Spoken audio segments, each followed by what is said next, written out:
Halo, Assalamualaikum warahmatullahi wabarakatuh. Perkenalkan, saya Nina Aryani Sofa SPD, calon guru penggerak Angkatan kelima Kabupaten Kudus dari SMK Duta Karya Kudus. Dalam kesempatan kali ini, izinkan saya untuk menyampaikan kesimpulan dan refleksi filosofis pendidikan Ki Hajar Dewantara. Pembelajaran modul 1.1 sangat berkesan bagi saya karena saya kembali diingatkan kodrat saya sebagai guru oleh pemikiran guru besar pendidikan, yaitu Ki Hajar Dewantara.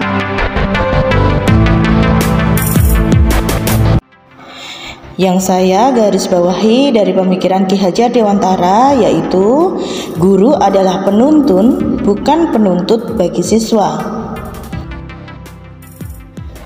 Kemudian trilogi pendidikan ing Ngarsa Sung Tulodo, ing Madya Mangunkarsa dan Tutwuri Handayani. Selain itu, Ki Hajar Dewantara juga mengajarkan ada asas trikon dalam perubahan, yaitu asas kontinuitas yang didasari kodrat alam dan kodrat zaman, konvergen yaitu memanusiakan manusia, dan konsentris pendidikan yang menghargai pembelajaran. Dari sini kemudian saya merefleksikan pembelajaran yang telah saya lakukan dan saya menemukan bahwa ternyata benar ada hal-hal yang perlu diubah dari pembelajaran saya. Yang saya percaya tentang murid dan pembelajaran di kelas sebelum saya mempelajari modul 1.1 adalah saya terlalu fokus mengejar ketercapaian materi dan nilai. Saya lupa bahwa siswa adalah manusia yang perlu saya manusiakan. Karena saya terlalu fokus untuk mengejar ketercapaian materi dan nilai, saya menyadari bahwa saya cenderung bersikap lebih dominan di kelas dibanding dengan siswa. Kemudian merasa gagal jika banyak siswa yang nilainya tidak tuntas atau merasa tidak rela ketika pandemi tiba-tiba anak-anak nilainya diloloskan. Padahal saya tidak menyadari bahwa saya tidak memberikan usaha pembelajaran yang maksimal. Mengapa saya tidak rela ketika nilai pandemi anak-anak itu juga harus menyesuaikan keadaan. Nah, kondisi ini juga menyebabkan kurangnya memahami karakteristik siswa karena saya terlalu fokus untuk mengejar nilai tersebut, sehingga menuntut anak untuk cepat menangkap pelajaran. Saya kadang jengkel, kadang marah. Kenapa sih saya sudah melakukan sesuatu yang sudah saya tata sedemikian rupa, tapi anak-anak kenapa susah untuk memahaminya? Kayak kadang saya merasa saya jengkel sendiri. Kondisi ini ternyata memberi dampak yang sangat besar terhadap siswa, di mana siswa itu cenderung pasif karena saya menggebu-gebu untuk mengejar materi, maka siswa itu cenderung hanya mendengarkan saja. Dampak lainnya adalah anak ini hanya menghafal sejarah tanpa paham maknanya. Kebetulan yang saya ajar di sini adalah sejarah. Siswa itu hafal nih kemerdekaan tahun 1945, tetapi ketika materi ini ditimpa dengan materi yang lain, mereka akan kembali lupa dan mudah sekali untuk hilang ingatan ini. Ini menandakan apa? Bahwa pembelajaran yang saya lakukan itu tidak memberikan makna yang berarti terhadap siswa. Selain itu, dampak yang saya rasakan adalah kehadiran saya hanya dinilai untuk transfer ilmu semata. Kesimpulannya adalah saya terlalu menuntut siswa dan lalai untuk menjalankan penuntunan bagi siswa. Padahal siswa ini diciptakan oleh Allah sesuatu yang unik, yang berbeda, yang manfaati. Saya harus segera melakukan perubahan.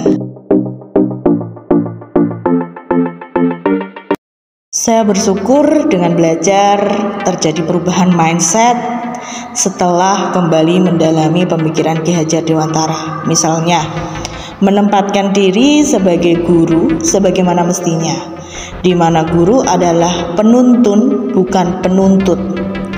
Yang utama dalam pembelajaran bukanlah ketercapaian materi ataupun nilai, melainkan perubahan sikap anak yang lebih baik dan menempatkan kelas sebagai tempat yang nyaman untuk mengembangkan potensi diri. Pada dasarnya, setiap anak memiliki karakteristik yang berbeda, memiliki daya tangkap yang berbeda, dan memiliki ketertarikan yang berbeda, sehingga guru harus bisa mengakomodasi setiap hal itu. Tujuan dalam pendidikan Ki Hajar Dewantara sangat jelas, di mana guru harus mampu mengakomodasikan kodrat anak untuk mencapai kebahagiaan yang setinggi-tingginya.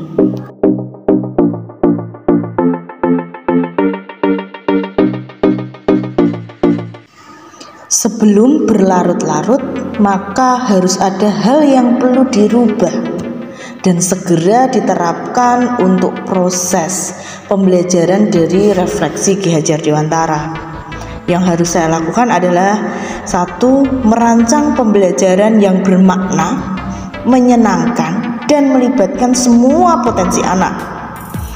Yang kedua, menerapkan konsep merdeka belajar dan mengintegrasikan setiap pembelajaran untuk mencapai karakter profil pelajar Pancasila. Hal ini perlu dilakukan kenapa? Karena siswa sekarang itu butuh tuntunan. Tidak hanya tuntunan secara akademis saja, tetapi tuntunan untuk budi pekerti, menempatkan posisinya di tengah masyarakat. Pembelajaran juga harus sesuai dengan kodrat alam dan kodrat zaman. Mengapa penting dilakukan penyesuaian ini? Karena dunia itu terus berubah. Siswa itu berubah sesuai dengan zamannya, sesuai dengan kondisi tempat mereka tinggal. Ketika kita bisa mengcover itu semua, maka tidak hanya kita mentransfer ilmu, tapi juga mengakomodasi semua potensi dasar anak yang berujung pada pemahaman yang bermakna.